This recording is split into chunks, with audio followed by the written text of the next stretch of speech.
facing, speaking on the topic of a decade ahead, Israel and US innovation in defense tech. Please welcome Avi Eyal, co-founder and managing partner of Entrée Capital, and Shaun Maguire, partner of Sequoia Capital. Please.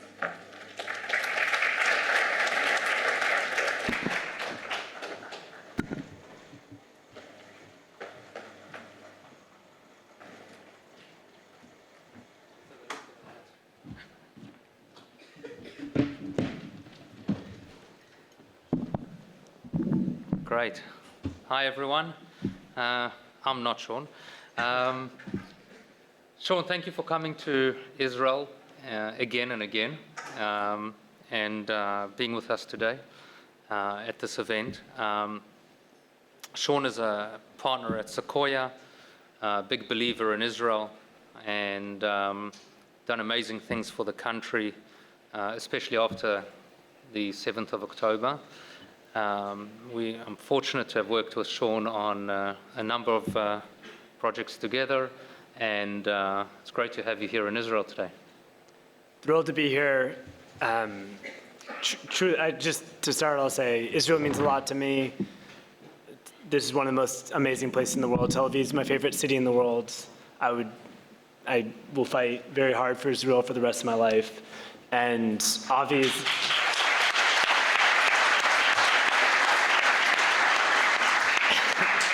wasn't going for the applause.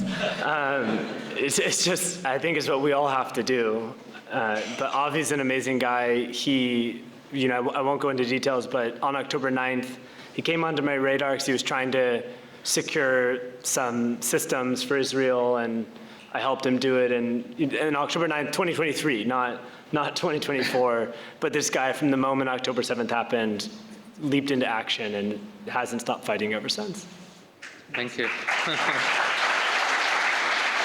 So I think we have a very short time today, and really to kick off, you're rumored to be involved with the transition team for Trump, interviewing DOD folks and things like that. You've had a history at DARPA. You've been involved in and being a big advocate for redefining how the military operates and operating at scale. And maybe if you want to share some thoughts about what you've been doing over the last 6 months, a year, how do you see the US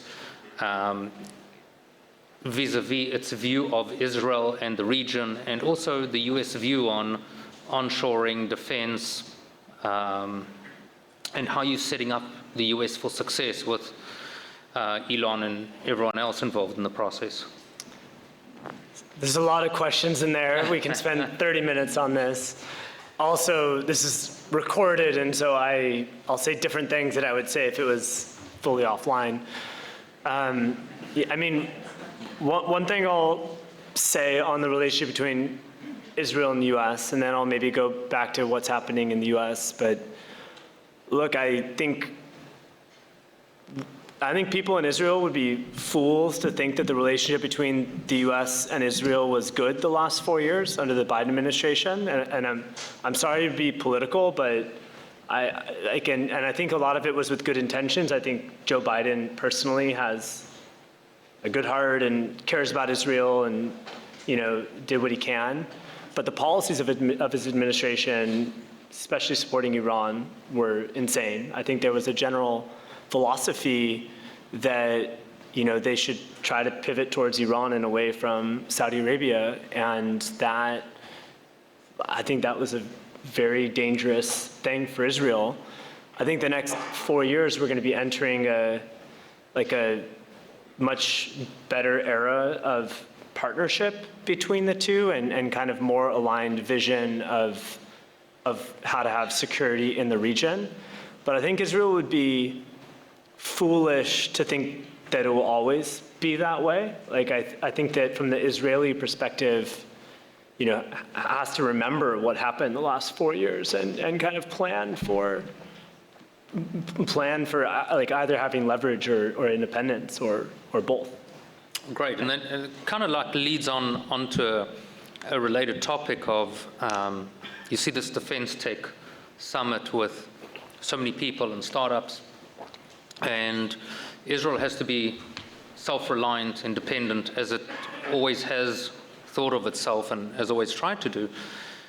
And so there are a lot of startups here, and just maybe give an indication or try and give a bit more of an explanation of how do you see funding happening and the limitations on funds to be able to fund startups where they are involved in defense offensive items, and how do we get around it? How do we get to a point where we can build a sustainable ecosystem that's not served just by the Israeli military?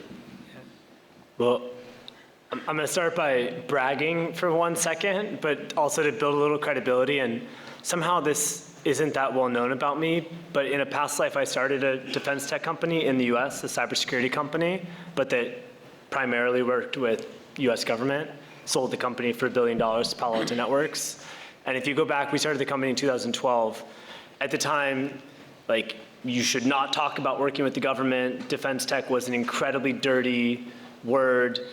If people got a whiff that there might be offensive capabilities, no one would fund you.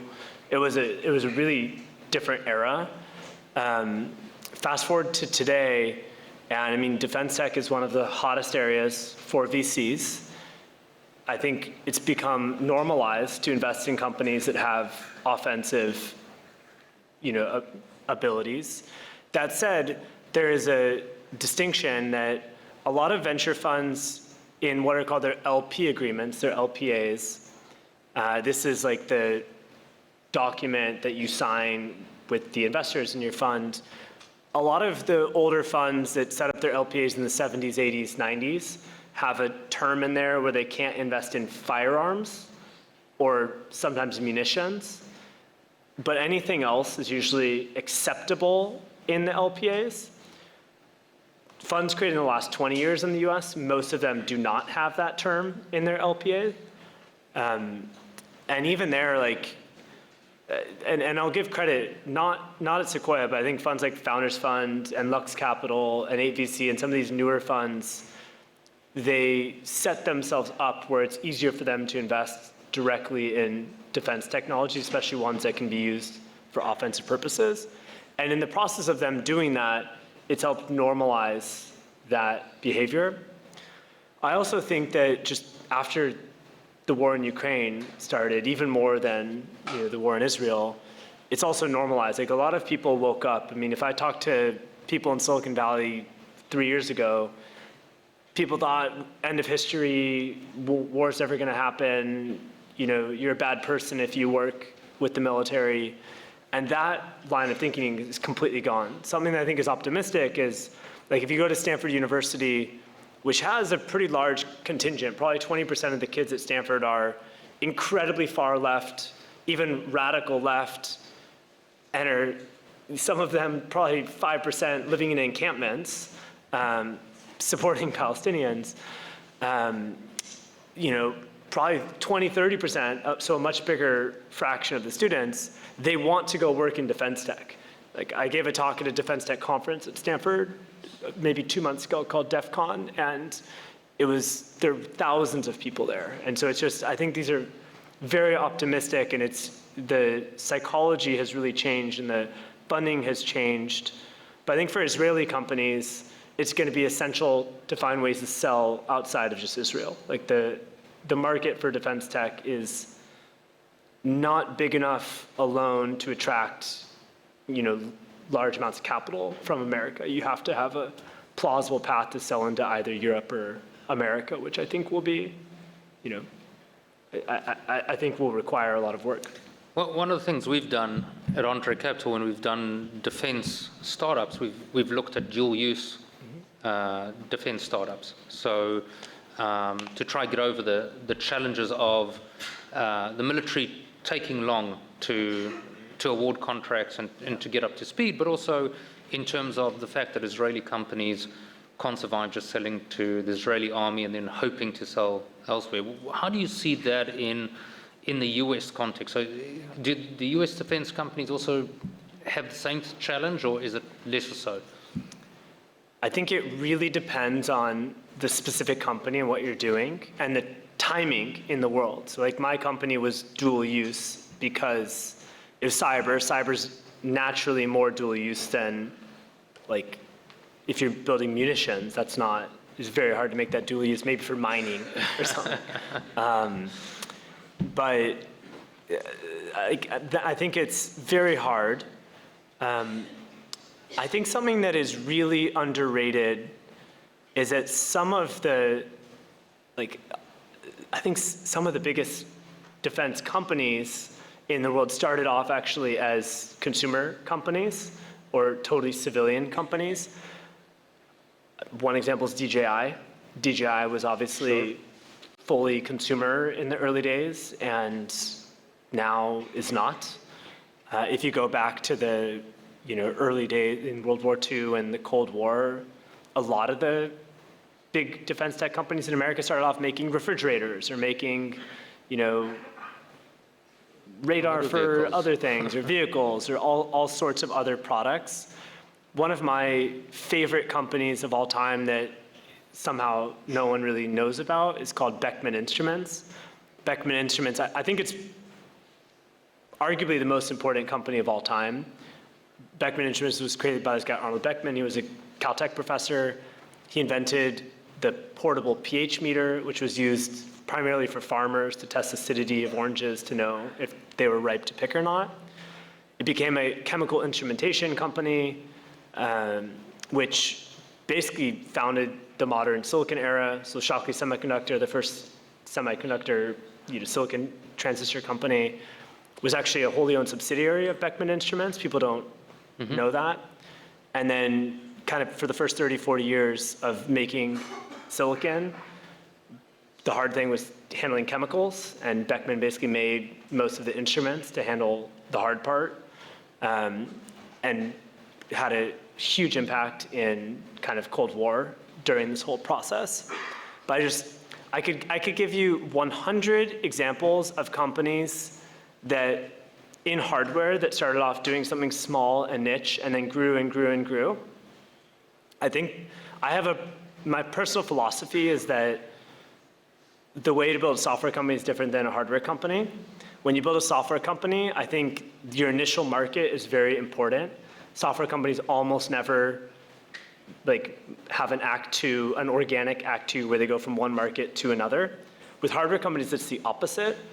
Basically every successful hardware company in history, once you have one successful product, will just keep adding on product after product after product after product, in part because the hard part of doing hardware is supply chain and getting the initial equipment to do testing or fabrication and on and on and on. But once you have one product, you can just add on to it. And so I think with a lot of defense tech companies, whatever path you take, you want to be able to control your own destiny early on through revenue to where you can kind of toggle your burn as much as you need based on when contracts are coming in, based on the revenue streams. And so whether that's dual use, whether it's only government, whether it's selling abroad, I think you have to think from very early days, just how do I stay alive? And if you can stay alive for a long time as a hardware company, I think you'll compound into something giant. Yeah, and so you speak about hardware companies. One of the things that we're seeing more and more of today is the onshoring of hardware, onshoring of manufacturing. We see a lot of challenges with China and the US. Israel has found itself in a situation where there are semi-arms embargoes by some countries, very difficult. Even we had a challenge with bombs equipment coming to Israel from our biggest ally, the US, with shipments being delayed. And now we've seen, most recently in the last couple of weeks, China has actually stopped certain supply of components. China just sanctioned a company I'm on the board of, actually. It's an American drone company called Neros. So we got and they sanctioned a company I'm involved in, Shield AI. So there's a lot of things happening, and it's happening more, and they're getting into precious metals as well. So what does the US do? And And what recommendations would you see that are also applicable to Israel? Israel's got the added concern that we don't have strategic depth. We don't have friendly neighbors. And so how much do we onshore? How much do we offshore? And where do we offshore? And how does one handle this challenge for any hardware company? Yeah. There's like 3 or 4 things I want to say. Point one, I think for Israel, you have to make things that are so incredibly valuable that people will buy it no matter what. They'll buy it if it's sanctioned, they'll buy it if they're not supposed to, that you can go tell a government, if you don't do this thing for us, then we're not going to sell you this thing that you absolutely need and your country can't survive without it. And candidly, I think this is where cyber is for Israel. And with a lot of these things, you don't talk about it that much in public. I'm not Israeli, and so I'll just say it. But to me, when I look at the Abraham Accords, I really believe a big part of why they happened was because Israel had gotten to a point where it really had something to offer, and that was cyber. And I don't think it's an accident that you see some of the NSO group tools used by UAE and Dubai and Kuwait and even Saudi, and the digital perimeter when you show up in UAE. But I think for Israel, getting to the point where it had something people desperately need and are willing to, you can forge peace agreements because you have something to offer. It's similar to, it's more extreme, but with nuclear weapons in the 20th century, you forged many peace agreements. So point one, I think Israel has to develop things that are like existentially important for other countries. Hypersonic missile defense is probably one, cyber is one, and I think the country can make many other things. So that's point one. Point two, I think that Israel has to prepare to be self-sufficient. If Biden were to win, if Harris were to win this election, I think Israel is probably going to be banned from the Olympics this next cycle. I think it was going that direction, and so I think Israel has to be prepared for more self-reliance than it's had the last 20, 30 years. On the other hand, I think the next 4 years are going to be like a renaissance in the U.S.-Israel relationship. In America, there's a huge onshoring process happening, but it's just hard and slow. I believe it will happen. We've tried all sorts of things. We've tried moving production to Mexico. It hasn't worked that well. China just got in so far ahead in terms of the full supply chain of production, and I think people, you can maybe think about the end state of you're assembling a car, but just the entire supply chain being in one place gives them such an advantage. The one thing that I think has worked incredibly well in America are the vertically integrated companies. So SpaceX and Tesla have created they're kind of the most vertically integrated companies in the world. And they've created full supply chains around their own companies that, it took 20 years to develop these. But I think in 20 years, if you have a really good product and a lot of revenue and cash flow, you can basically develop the supply chain for an entire industry. But you can't do it in 10. It takes 20 years. And so I think for Israel, I would love to see the country over the next 20 years have a full vertically integrated drone company that builds the entire supply chain for that. Candidly, munitions, making more just actual munitions, and semiconductors. I think something where Israel's been incredibly strong historically in communications and semiconductors. I think when you look over the next 10 to 15 years, the next evolutions will be in silicon photonics, where there's going to be huge amounts of new optical sensors, optical radars, things like that, where I think Israel can lead the way and build full supply chains and export these things. And I think Israel's incredible. I did my PhD in quantum information, and I think Israel is unbelievably strong in quantum. I think it will be hard for Israel to be the global leader in quantum computing. The complexity of building full quantum computers is the capital and complexities on the scale of making SpaceX or making TSMC. It's hard for a small country to do that. But all the secondary things around quantum, like quantum sensors, which will be incredibly important for defense applications. I think Israel could easily be the world leader in that because it's more about your creativity and like brain power rather than scale. So anyways, those are some things I'd love to see. Yeah, it's very comforting you saying that because certainly Mafat has had for a number of years projects relating to quantum computing, quantum photonics, laser systems, optics, diamond-based power amplifiers, things like that. So, and we've invested in a number of these companies. So they're very long-term companies to build. But and Israel certainly in the last 4 years has had a government initiative to build it to be one of the key quantum ecosystems in the world. Where we've missed a bit on AI, on the other hand, we've really struck gold, I think, with quantum, and we'll see that in the next decade or two to come. Yeah. I agree on quantum. I actually don't think Israel's missed the boat on AI. I think that it's still relatively early. I think it's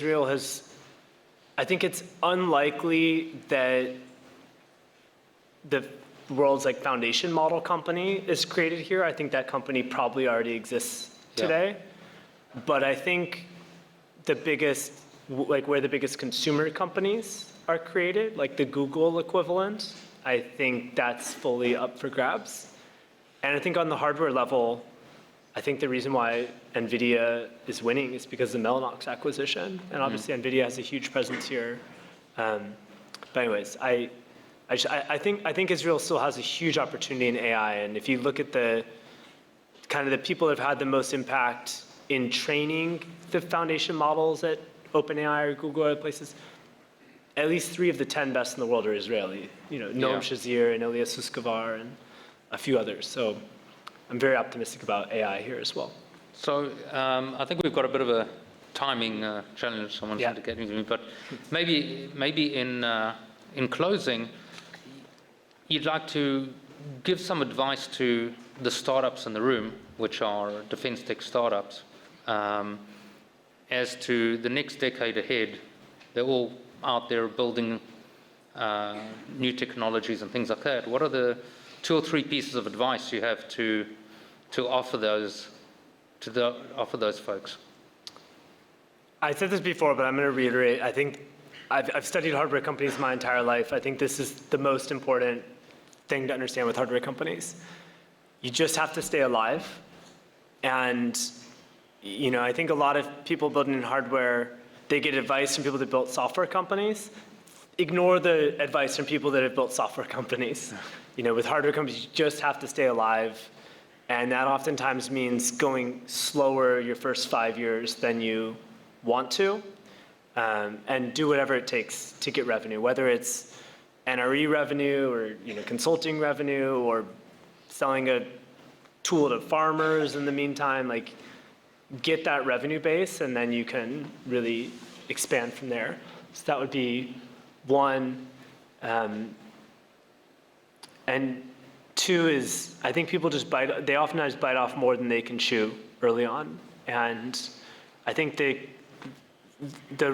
place where it's okay to bite off more than you can chew is either if you have really, really deep government support from the beginning, where the government is basically bending reality to make your company happen, or 2, if you're a second-time founder that's had a lot of success before. Like, it would not have been possible for Elon to do SpaceX and Tesla if he hadn't done PayPal and Zip2, and it's the case. Didn't have the capital base.